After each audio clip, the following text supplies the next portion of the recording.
হরিদাস থেকে তাওহিদ, ইলেকট্রিশিয়ান থেকে কোটিপতি, যেন এক বহুরূপী চরিত্র। ধর্মান্তরিত হয়ে পরিবর্তন করেছেন নিজের নাম। কখনো নিজেকে প্রধানমন্ত্রীর পরিবারের সদস্যদের প্রোটোকল অফিসার, কখনো প্রভাবশালী ব্যক্তিদের ঘনিষ্ঠ বলে পরিচয় দিতেন। বছরের পর বছর ধরে গড়ে তুলেছেন প্রতারণার সাম্রাজ্য। চাকরি দেওয়া, বদলি ও পদোন্নতির নামে কোটি কোটি টাকা হাতিয়ে নেওয়া, নিয়োগ বাণিজ্য কিংবা ভুয়া প্রভাব খাটিয়ে উন্নয়ন প্রকল্প পাইয়ে দেওয়ার আশ্বাস দিতেন তিনি। দৈনিক কালবেলার এক প্রতিবেদনে এমন সব চাঞ্চল্যকর তথ্য উঠে এসেছে তার বিরুদ্ধে।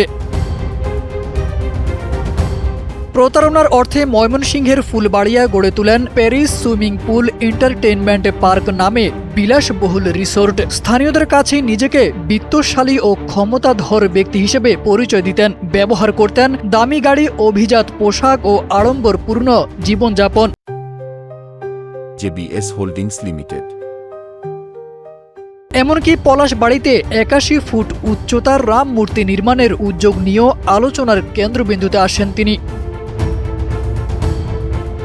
তার আসল নাম শ্রী হরিদাস চন্দ্র তরুণী দাস। কর্মজীবনের শুরুতে ইলেকট্রিশিয়ানের কাজ করতেন, পাশাপাশি পুরনো এসি কেনা বেচার ব্যবসাও ছিল। ২০১৯ সালে ধর্মান্তরিত হয়ে তাওহিদ ইসলাম নাম ধারণ করেন। শ্বশুরের পরিচয়ে ফুলবাড়িয়া জমি কিনে নিজের প্রভাব বিস্তার শুরু করেন। আইনশৃঙ্খলা বাহিনীর তথ্য মতে ২০১৪ সাল থেকেই ভুয়া পরিচয়ে প্রতারণা করে শতাধিক মানুষের কাছ থেকে কয়েক কোটি টাকা হাতিয়ে নেন তিনি। ২০২২ সালে একই অভিযোগে র্যাবের হাতে একবার গ্রেপ্তার হলেও থেমে থাকেননি। অবশেষে রোববার রাতে প্রতারণার একাধিক অভিযোগে তাকে আবারও গ্রেপ্তার করেছে সিআইডি। তারেক আজিজ খান, NPB।